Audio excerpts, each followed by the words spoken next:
Bismillah. Assalamualaikum warahmatullahi wabarakatuh. Waalaikumsalam warahmatullahi wabarakatuh. Alhamdulillahirabbil alamin wassalatu wassalamu ala asrofil anbiya'i wal mursalin wa ala alihi wa ashabihi ajmain.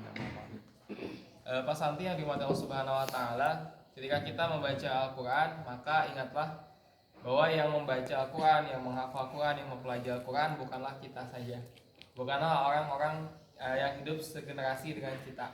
Tapi orang-orang yang mempelajari Al-Quran, yang menghafal Al-Quran itu sudah terjadi sejak zaman Nabi SAW menerima wahyu. Disebutkan bahwa di antara sahabat penghafal Al-Quran itu ya namanya adalah Ubay bin Ka'ab. Ubay bin Ka'ab itu seorang sahabat Ansor ya, yang beliau itu berasal dari kaum ini ya, kaum Khajraj ya, kaum Khajraj. Dia itu masuk Islam, termasuk orang yang masuk Islam di generasi awal ya. Ubay bin Ka'ab suatu ketika itu mendapatkan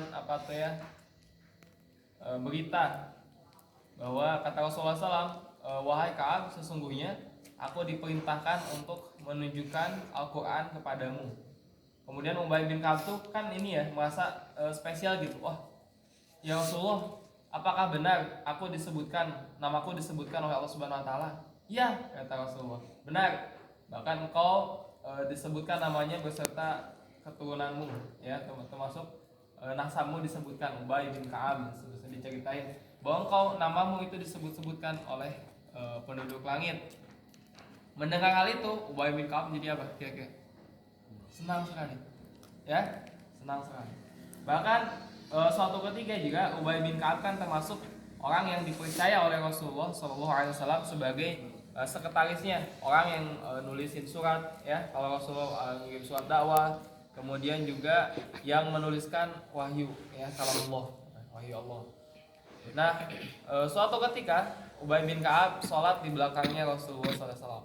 Nah, ternyata saat itu Rasulullah mengimami sholat dan ada satu ayat yang Rasulullah lupa untuk membacanya. Kemudian Ubay bin Ka'ab yang ada di belakangnya mengoreksi bacaan Rasulullah. Wah, masya Allah, coba Rasulullah dikoreksi bacanya ya, diluruskan bacanya dengan suara pelan, dibacain dilurusin gitu ya, bacanya dibenerin. Kemudian setelah beres sholat, Rasulullah bertanya, siapakah tadi yang membetulkan bacaanku, kata Rasulullah. Maka kemudian Ubay bin Ka'ab menjawab, saya. Kata Rasul, saya sudah duga, pasti engkau Ubay bin Ka'ab ya. Ubay bin Ka'ab juga pernah ya suatu ketika mendengar ya, melihat ada seorang sahabat lain ya Rasulullah, beliau tuh ada yang mengeluhkan tentang sakitnya. Kemudian kata Rasulullah tuh, sungguhnya sakit itu akan jadi kafarah dosa ya, akan jadi penghapus dosa, penggugur dosa. Nah, di situ tuh ada Ubay bin Ka'ab. Kata Ubay, ya Rasulullah, apakah termasuk penyakit yang ringan? Iya, bahkan seseorang yang tertusuk durinya, kemudian ya dia sabar, dia ikhlas, maka dia itu jadi penghapus dosanya. Maka ternyata ya Ubay bin Ka'ab itu sakitnya demam. Karena beliau berpikir bahwa demam itu akan menghapuskan dosa, maka beliau tuh nggak berdoa supaya sakitnya dihilangin, enggak. Bahkan kebalikannya, ya Allah ya, tetaplah demam ini ada padaku. Kenapa berpikir seperti itu? Karena kalau demam nanti dosa saya berkurang ya, diampun dosanya. Tetaplah sakit ini padaku, asalkan kau jangan membuat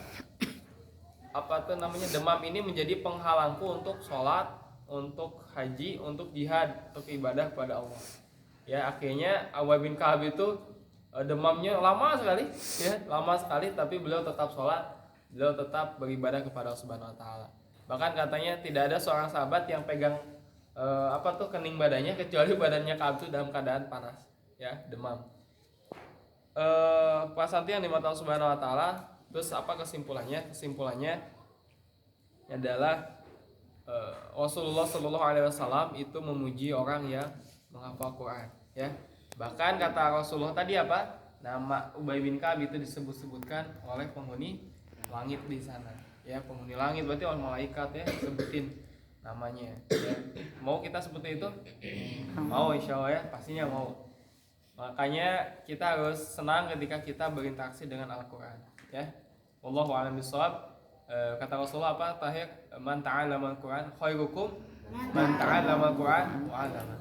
Sebaik-baik orang di antara kalian adalah yang mempelajari Al-Quran dan mengajarkannya. Wallahu a'lam bishawab. Wal afu minkum. Assalamualaikum warahmatullahi wabarakatuh.